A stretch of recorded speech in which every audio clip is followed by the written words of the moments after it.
So welcome back to Sideshow, and I went the completely wrong way. So,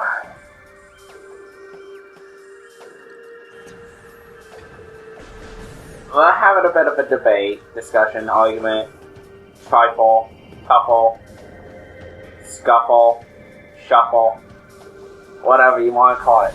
And we want your people's opinions and views on this. And it's about the Indiana Jones movies. How do you think they are? Like, what's your interpretation? I feel that the first one is biblical, the second one is fictional, fantastical, but I'll talk about that in a second. Third one, biblical. Fourth one is out there, what the fuck. Okay? The first one, within the film itself, it said that they are looking for the Ark of the Covenant. That was the Ark out of the Bible. Therefore, I think it's biblical. The power could have come from God. The power could have been something else entirely. Okay, fair enough. I would love to hear your opinions on it, you know. That's what I think. What do you think? Simply put, first one, mystical. No, I want discussion. No, I'm just simply putting it then. Okay. First one, mystical. Second one, fantastical, fictional / whatever. And the third one is mostly biblical in origin. And then the fourth one is extraterrestrial. My reasoning behind that, each movie has a theme to it. It's all theme related. Well, I want to hear your opinions on the first one for now. Just the first one. First one... It's mainly just mystical in origin. But why do you think that? Because it's completely fake. You're talking the Bible here. So it's all myth. You don't know. Actually, for all 4 movies, it is this exact thing. You do not know at all. It could be completely a myth at all. So, it's like entertainment, fun, Spielberg moments. Okay. It's just like all myth related. It's just putting an explanation to these things we don't actually understand. Alright, well, since he's not really given an answer like I was hoping, like mine, while I explain it. I did explain it way better than you did. You just sat there and quoted the movie. Well, I actually gave an explanation. Well, no, what I'm saying is what the movie gave me. You're saying it's mystical in origin. But why? What's the power? Where does the power come from? It's a complete myth. It's a book, essentially, that they're going off of. But no, what you're going on is, it's the Bible, it's fake. No, it's written by man, is essentially what this one is. Wait, I scanned that already? What? You're not hearing... How? I don't know. Huh? What? You're not hearing me out how I'm thinking it. Is what I'm saying.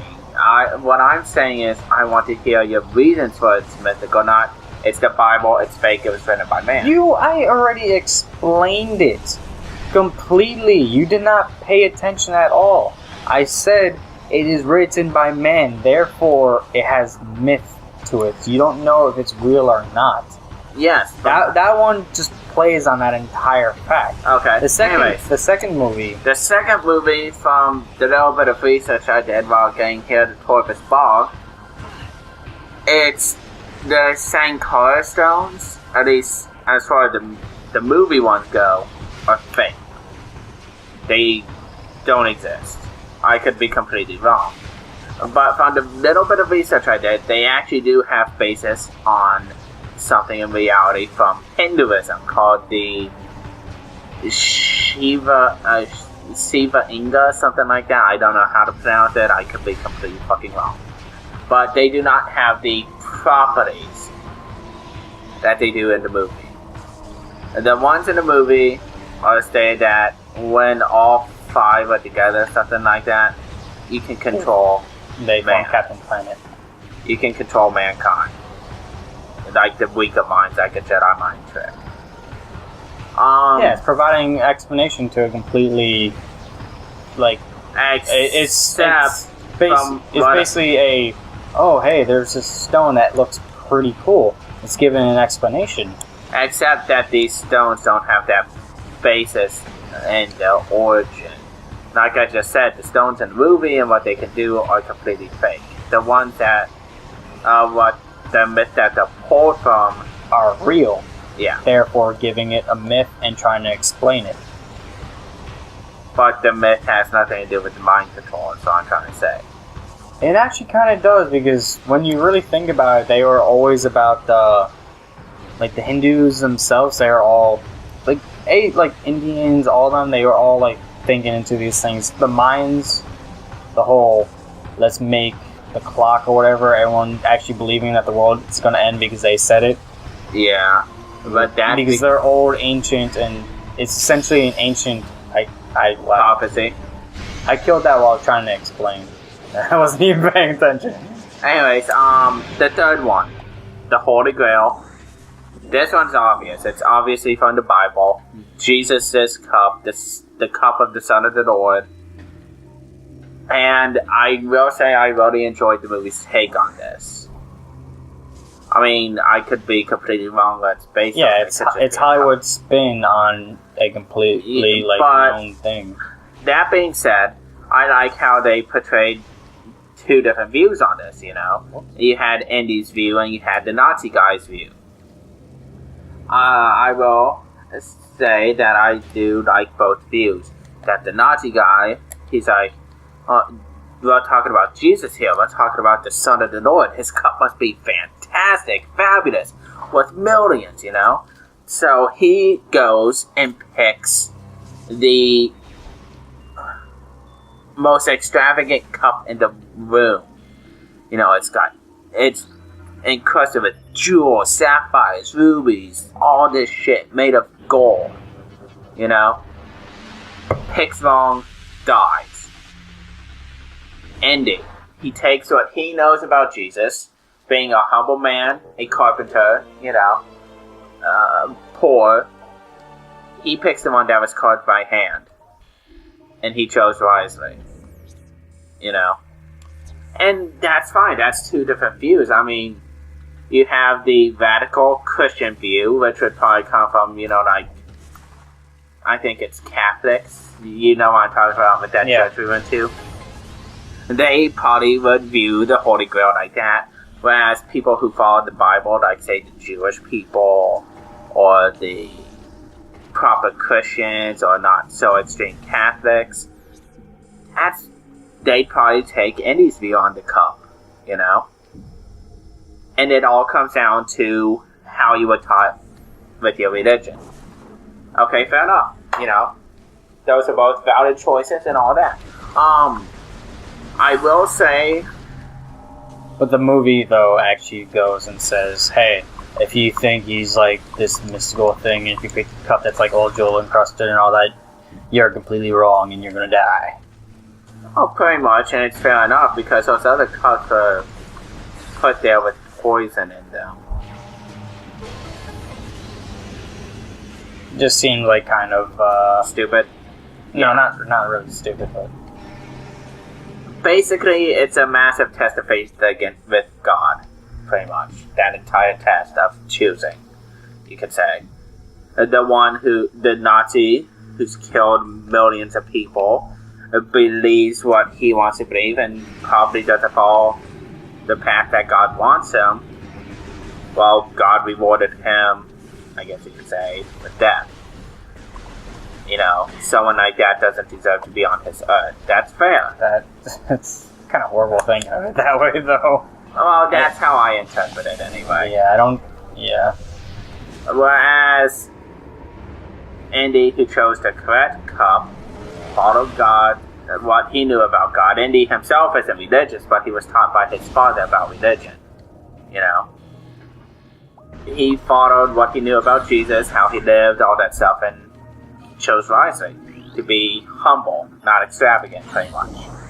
And like I said, I like this take on the whole thing. I mean, you see different interpretations of the Holy Grail where it's either extravagant or just a plain cup.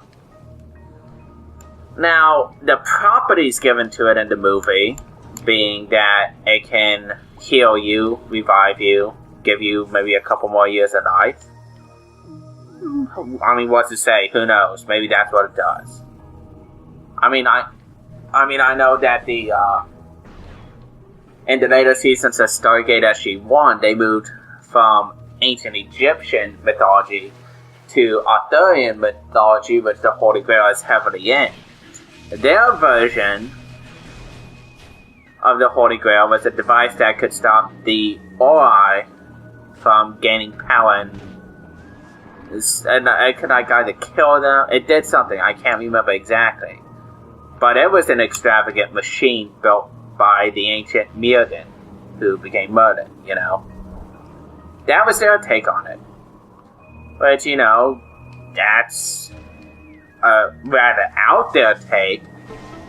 But they did base it on legend, and considering what Stargate is, for their universe, that's completely fine.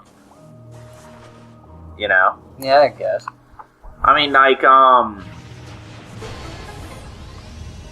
okay, since Brian doesn't know much, anyway, the early seasons of Stargate are based that the Goa'uld took the forms of the ancient Egyptian gods and goddesses. They took people from Earth, either via ship or through Stargate, and helped to see life throughout the galaxy and enslave them. So you have all these different lores and all these different things for them, right? Essentially big myths that they try to explain and make entertaining, like the Indiana Jones movies. Exactly. Then, you know, you have the Asgard, which I think this one's obvious. They are the Area 51 Greys. Short little fuckers, awesome as hell, and they take on like... Oh, hey, that was really convenient. Brought me right back to the place I needed to be. They take on like the images of Thor and Loki and Odin and everything to go with them. There was even a piece of technology called Thor's Hammer, which could kill the Goa'uld larvae. Or kill the Goa'uld symbiote and so on. Okay, fair enough. Like I said, the Arthurian legends came from the...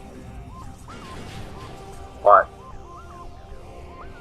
They came from the Alterans, which came from another galaxy, and they helped make life prevalent on Earth.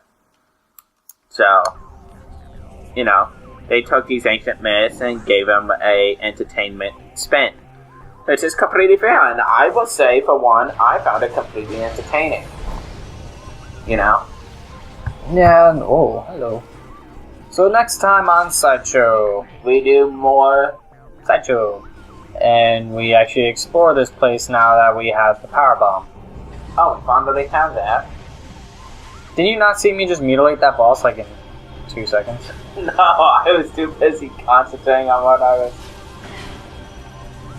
talking about. We'll see you guys then.